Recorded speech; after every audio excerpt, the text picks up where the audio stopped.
అందరూ ఒక నిమిషం తొందరపడద్దు, మీరెవ్వరూ ఆవేశపడద్దు. దయచేసి ఇందులో మన పార్టీది కానీ చంద్రబాబు నాయుడు గారిది కానీ ఎటువంటి తప్పు లేదు, ఎటువంటి పొరపాటు లేదు. ఈ వస్తున్న వార్తలన్నీ వైసీపీ చేస్తున్న ప్రచారాలు మాత్రమే. చంద్రబాబు నాయుడు గారు అనపతి టికెట్ తీసుకోమని బీజేపీకి ఆఫర్ చేశారన్న వార్తలు కానీ, బీజేపీ బాగా వద్దంటుంది అందువల్ల మేము ఎంత స్ట్రాంగ్గా ఉన్నామని వైసీపీ నాయకుడు స్వయంగా సూర్యనారాయణ రెడ్డి గారు చెప్పినవి కానీ ఇవన్నీ అవాస్తవాలు. దయవుంచి మీరెవ్వరూ ఆవేశాలకు లోను కావద్దు.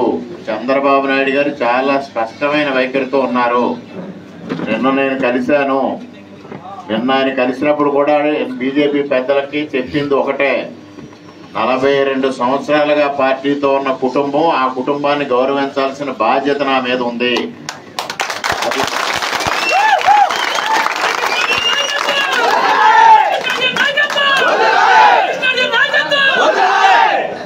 అది కాకుండా 5 సంవత్సరాలుగా మైనింగ్ విషయంలో కానీ, వైఎస్ఆర్సీపీ చేస్తున్న అక్రమాలపైన కానీ పోరాడుతున్న ఫైటర్ రామకృష్ణారెడ్డి, అతనికి నేను గౌరవం ఇవ్వాల్సిన బాధ్యత నా పైన ఉంది అనేది ఆయన స్పష్టంగా బీజేపీ పెద్దలకు చెప్పడం జరిగింది. అదేవిధంగా ఇవాళ ఎవరైతే ఎంపీ అభ్యర్థిగా పురంధరేశ్వరి గారు ఎంపికయ్యారో ఆవిడ కూడా అనపర్తి టికెట్ తెలుగుదేశం పార్టీది, రామకృష్ణారెడ్డిది కాకపోతే పార్లమెంటు ఎన్నిక కూడా ఇబ్బందుల్లో పడుతుంది అని వారు కూడా అధిష్టానానికి చెప్పడం జరిగింది. ఇందువల్ల ఇవాళ వైసీపీ వాళ్ళు మనల్ని నేరుగా ఎదుర్కొనే ధైర్యం లేక రకరకాల ఛానల్స్లో రకరకాల ప్రయత్నాలు చేసి వాళ్ళు ఈ విధమైన అడ్డంకులు సృష్టించడానికి ప్రయత్నం చేస్తూ ఉన్నారు.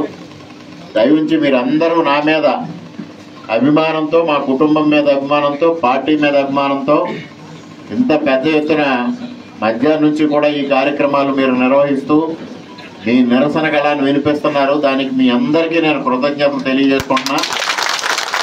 దయచేసి ఎవ్వరూ కూడా మనం పార్టీని నిందించవద్దు. పార్టీ 100% మన వెనకాల ఉంది. అందులో ఎవ్వరూ అధైర్యపడాల్సిన అవసరం లేదు. మరి ఇందాక బెక్కువల్లో అందరూ కలిసి చంద్రబాబు నాయుడు గారిని కలుస్తాను, చంద్రబాబు నాయుడు గారి దగ్గరికి వెళదామని ఒక ప్రతిపాదన తెచ్చినప్పుడు నేను ఒకటే చెప్పా, రేపు ఎల్లుండి చంద్రబాబు నాయుడు గారు కుప్పం పర్యటన, ఆ తర్వాత నుంచి ప్రచార కార్యక్రమం మొదలవుతుంది. మన వాడిని వినిపించడం కోసం అంతవరకు వెళ్లాల్సిన అవసరం లేదు. ఇక్కడ ఎవరైతే మనకు జోన్ 2 ఇన్ఛార్జిగా ఉన్నారో సుజయ్ కృష్ణరంగారావు గారిని పెద్దలు కలిసి ఇక్కడ జరుగుతున్న వ్యవహారాలన్నీ ఒకసారి వివరిస్తారు. దయవుంచి ఎవరు ఆవేశాలకు లోనే ఎవరు ఏ నిర్ణయం తీసుకోవద్దు. మనం ఇప్పటి వరకు ఈ 5 సంవత్సరాల్లో వైసీపీ అనేక కుట్రలు పన్నింది మన మీద. కేసులు పెట్టారు, కార్యకర్తలను భయపెట్టారు, కొన్ని చోట్ల బహిరంగ యుద్ధానికి వచ్చారు. మనం అన్ని రకాలుగా ఎదుర్కొన్నాం. చివరికి నా పైన కేసులు పెట్టారు, కార్యకర్తల పైన కేసులు పెట్టారు, నన్ను హత్యాయత్నం ప్రయత్నం చేశారు, క్షుద్ర పూజలు చేయించారు. ఎక్కడా కూడా వీసం ఎత్తు మనల్ని కదిలించలేకపోయారనేది వాస్తవం.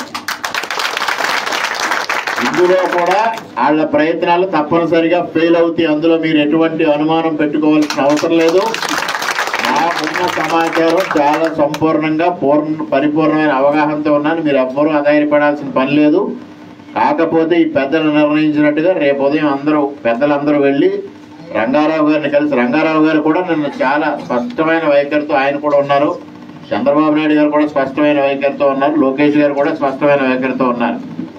అందువల్ల మీరు ఎవ్వరూ అధైర్యపడొద్దు.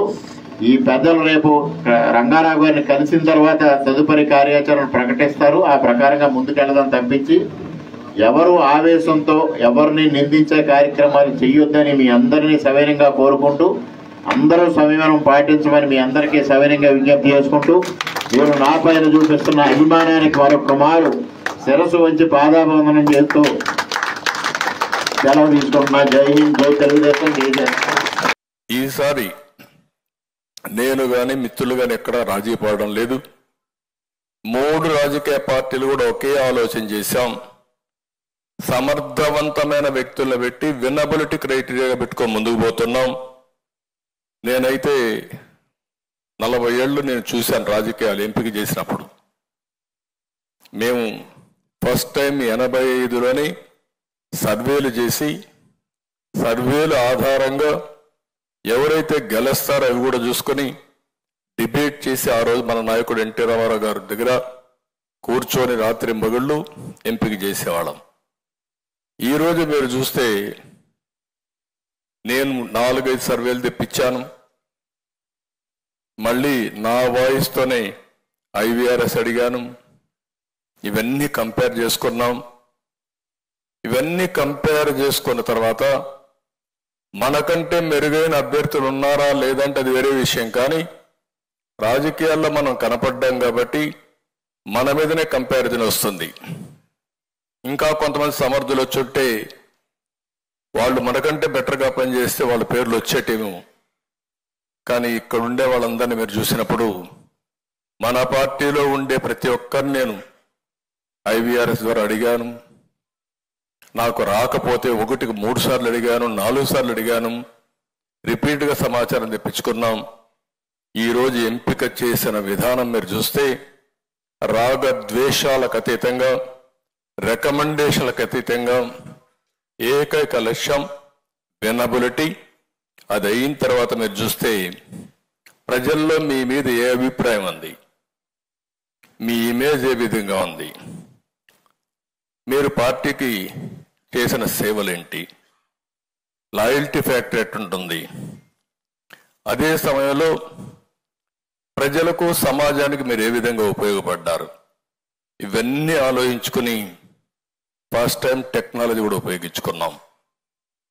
చాలాసార్లు నేను టెక్నాలజీలో మాట్లాడేవాళ్ళం, కానీ ఈసారి మాత్రం వీలైనంత వరకు మీరు చెప్పిన పర్సెప్షన్స్ విన్నాను. మళ్ళీ ఫీల్డ్లో ఉండే రియాలిటీస్ కంపేర్ చేసుకున్నాను. అబ్జర్వర్స్ను కూడా మనం జోన్కి ఒకరిని పెట్టుకొని 10 మందిని ఫీల్డ్లో పెట్టాం. వాళ్ళు మీతో మాట్లాడారు. అన్ని విషయాలు తీసుకున్న తర్వాత నేను ఈరోజు ప్రాపర్ సెలెక్షన్ చేశామని చెప్పి కూడా నేను మీకు తెలియజేస్తున్నా.